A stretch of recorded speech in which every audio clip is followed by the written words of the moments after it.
Olá, bem-vindos a mais um programa A Arte da Guerra com o embaixador Francisco Seixas da Costa.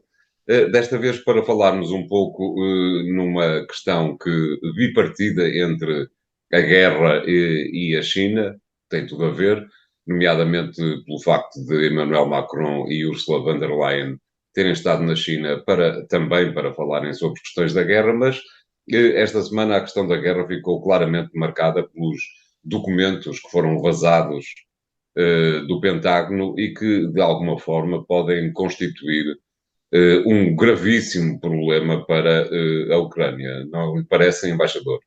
Já um grave embaraço para os serviços secretos americanos que demonstram, digamos, alguma incapacidade de proteger os seus próprios.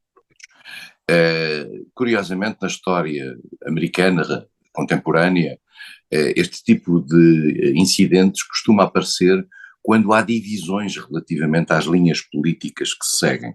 Lembramos no caso do Vietnã e outros no passado, e alguns ligados às questões do Wikileaks e todo um conjunto de informações que surgiram à revelia daquilo que é a orientação oficial dos Estados Unidos. Estes documentos são documentos que apareceram na internet, curiosamente, durante 40 dias. O próprio Pentágono, o próprio Departamento de Defesa americano não deu conta, não teve conhecimento que estes documentos apareceram na internet. E o que é que são estes documentos? São muitos, são vários, e aparentemente denunciam não apenas o grau e a formação da estrutura militar ucraniana e do planeamento a prazo do apoio ocidental à estrutura militar ucraniana, mas também revelam uma outra coisa, que é um segredo de polichinelo, é que os americanos andaram a vigiar os seus aliados, não só andam a vigiar os serviços russos, o exército russo, e há uma série de informações muito interessantes tiradas de comunicações através das quais os americanos conseguiram infiltrar os serviços russos, mas também o grupo Wagner, o famoso grupo Wagner, o grupo de mercenários utilizado pelo exército russo. Mas dito isto ao lado, e numa tradição muito antiga, os americanos continuam a espiar os seus amigos, e continuam a espiar os seus amigos, e apareceram coisas altamente curiosas de conversas no quadro das relações internas na Coreia do Sul, mas também informações sobre Israel, e hoje falaremos também disso, e relativamente às movimentações internas dentro de Israel. Mas isto faz parte isto de uma lógica americana tradicional de espiar quem quer que seja. Só que isto é, numa altura de guerra, algo que mina a confiança. Nós sabemos que esta espionagem dos americanos é feita através dos chamados cinco irmãos, que são, ou cinco irmãs, que são os Estados Unidos, o Canadá, o Reino Unido, a Austrália e a Nova Zelândia. São estes, digamos, o núcleo duro daquilo que é a rede de espionagem americana, naturalmente baseada nos Estados Unidos, mas em que estes países contribuem sistematicamente de uma forma, eu diria, praticamente acrítica. Curiosamente, tem sempre dentro da União Europeia e dentro da Europa um parceiro também privilegiado, que é a Dinamarca, que normalmente é utilizado para isto. Estes documentos estão a ser um embaraço, até porque, como dizia o porta-voz da Casa Branca, não se sabe se há quem tenha mais documentos e se estes documentos não virão a ser colocados cá fora. Posto a questão de saber se estes documentos tinham sido tirados pelos russos ou não. A sensação que se tem, e esta é a versão, digamos, dos americanos, é que os russos não teriam grande vantagem em pôr cá fora estes documentos, isto é, teriam grande vantagem em tê-los, para os escutarem, para os analisarem. Mas é evidente que ao pô-los cá fora, naturalmente que tudo aquilo que já está lá previsto e que pode ser corrigido, entretanto, vai ser corrigido. E, portanto, os russos serão os principais beneficiários da existência desta documentação, mas claramente não parecem ser aqueles que fizeram o leak. O leak é feito pelos Estados Unidos, é feito por gente que esteve presente, aparentemente, a briefings dentro dos Estados Unidos e que, eventualmente, estará contra a linha que os Estados Unidos seguem na questão da Ucrânia. E este é o ponto essencial.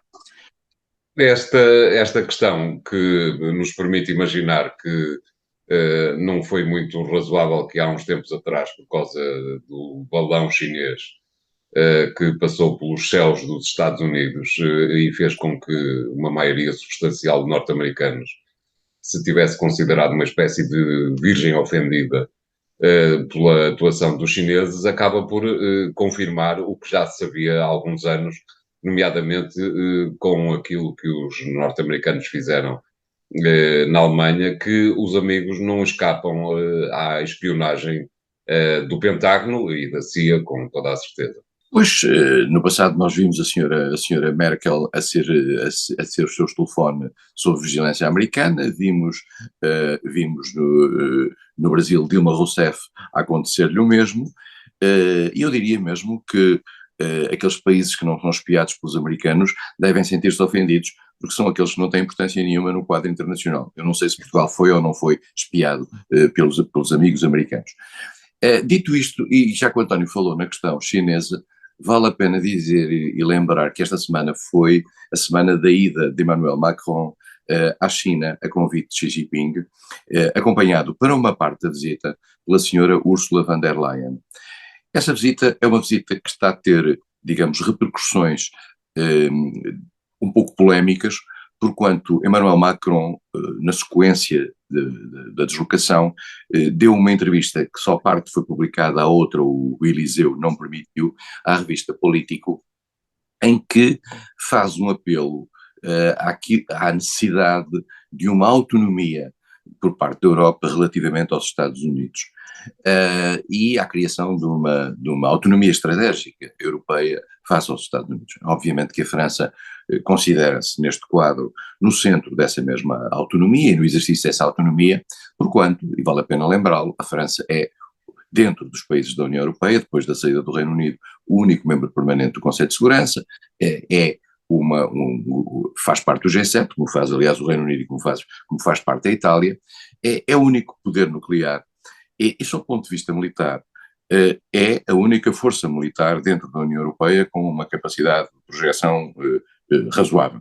E tradicionalmente, convém, peço desculpa por interromper, embaixador, convém lembrar que a França tem um histórico de reserva face à NATO, por exemplo, que é bastante marcado. Inclusivamente, recordo que o Marshal de Gaulle expulsou, é a palavra certa, a NATO de Paris, que teve que se cantonar em Bruxelas. É verdade, e continua a manter hoje, embora tenha regressado à estrutura militar integrada da NATO durante o tempo de Nicolas Sarkozy, mantém-se fora do planeamento nuclear da NATO. A França considera que o seu planeamento nuclear não pode depender do planeamento global, porque sente que o planeamento global é coordenado pelos Estados Unidos. E, portanto, estas dissonâncias que fazem parte de uma atitude francesa tradicional. O António falou aí do General de Gaulle, eu diria mesmo que é para além do General de Gaulle. Há na escola diplomática francesa uma expressão que caracteriza essa identidade muito específica da França, que é o gaulo-mitterrandisme. O gaulo-mitterrandisme é uma forma de orgulho nacional francês que tem o seu quê de anti-americanismo, vamos ser claros, mas também tinha, agora já é mais complicado, o seu quê de uma relação com Moscovo própria. Da mesma maneira que a Alemanha a tinha com a Ostpolitik criada por Willy Brandt, a França com de Gaulle tinha essa relação. Depois com Mitterrand... Própria e próxima, não é? Exato. Com Mitterrand as coisas já não foram tão fáceis, porquanto Mitterrand colocou-se, digamos, ao lado dos Estados Unidos na questão dos mísseis, se nós nos recordarmos, mas de todo modo a França considera que tem uma palavra a dizer em determinadas áreas diferente dos Estados Unidos, seja em relação aos Balcãs, seja em relação ao Médio Oriente, seja em relação à China. E neste quadro, claramente, Macron foi à China para sublinhar a sua identidade e, em particular, para sublinhar uma coisa, para sublinhar que não se considera vinculado àquilo que é, digamos, a cruzada que os Estados Unidos estão a ter relativamente à China e parte dessa mesma cruzada está a ser, de certa maneira, adotada pela Europa. Já o foi no conceito estratégico da NATO, foi na bússola estratégica da União Europeia e a senhora Ursula von der Leyen, que foi com Macron, a convite de Macron nesta viagem, teve uma linguagem relativamente à China muito mais dura do que aquela que Macron teve. E os chineses, isso foi, digamos, música para os ouvidos dos chineses. Macron, em particular, considera que, num ponto interessante, que é, Macron considera que a questão de Taiwan não pode ser vista como os americanos a virem, porque, historicamente, quem criou a questão de Taiwan foram os americanos. Claro. Isto é muito polémico, mas é assim, quem tinha a representação da China no Conselho de Segurança até aos anos 70 era a China de Taipei, de Taiwan.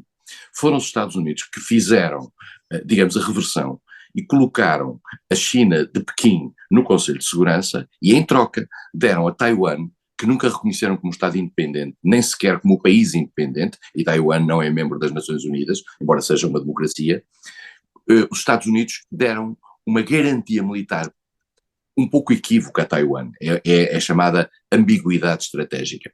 E essa ambiguidade estratégica, a partir do momento em que a China conseguiu... vale a pena dizer também que os Estados Unidos disseram nessa altura que só há uma China. Embora ela esteja dividida entre o continente e Taiwan, só há uma China. Mas isso significa também uma manutenção do status quo em que os dois, não há uma ação militar da China continental contra Taiwan. Só que a China dá sinais agora de ter apressado um pouco a história e de querer avançar por aí, e aí vai-se ver em que medida é que os Estados Unidos, como é que interpretam a tal ambiguidade estratégica na defesa de Taiwan. Nós vamos ter que falar disto nos próximos tempos, porque esta vai ser uma questão tensa no relacionamento entre os Estados Unidos e a França em particular. Claro. Muito bem, obrigado, embaixador. Vamos fazer aqui o primeiro intervalo do programa de hoje. Voltamos já de seguida com o segundo tema. Até lá.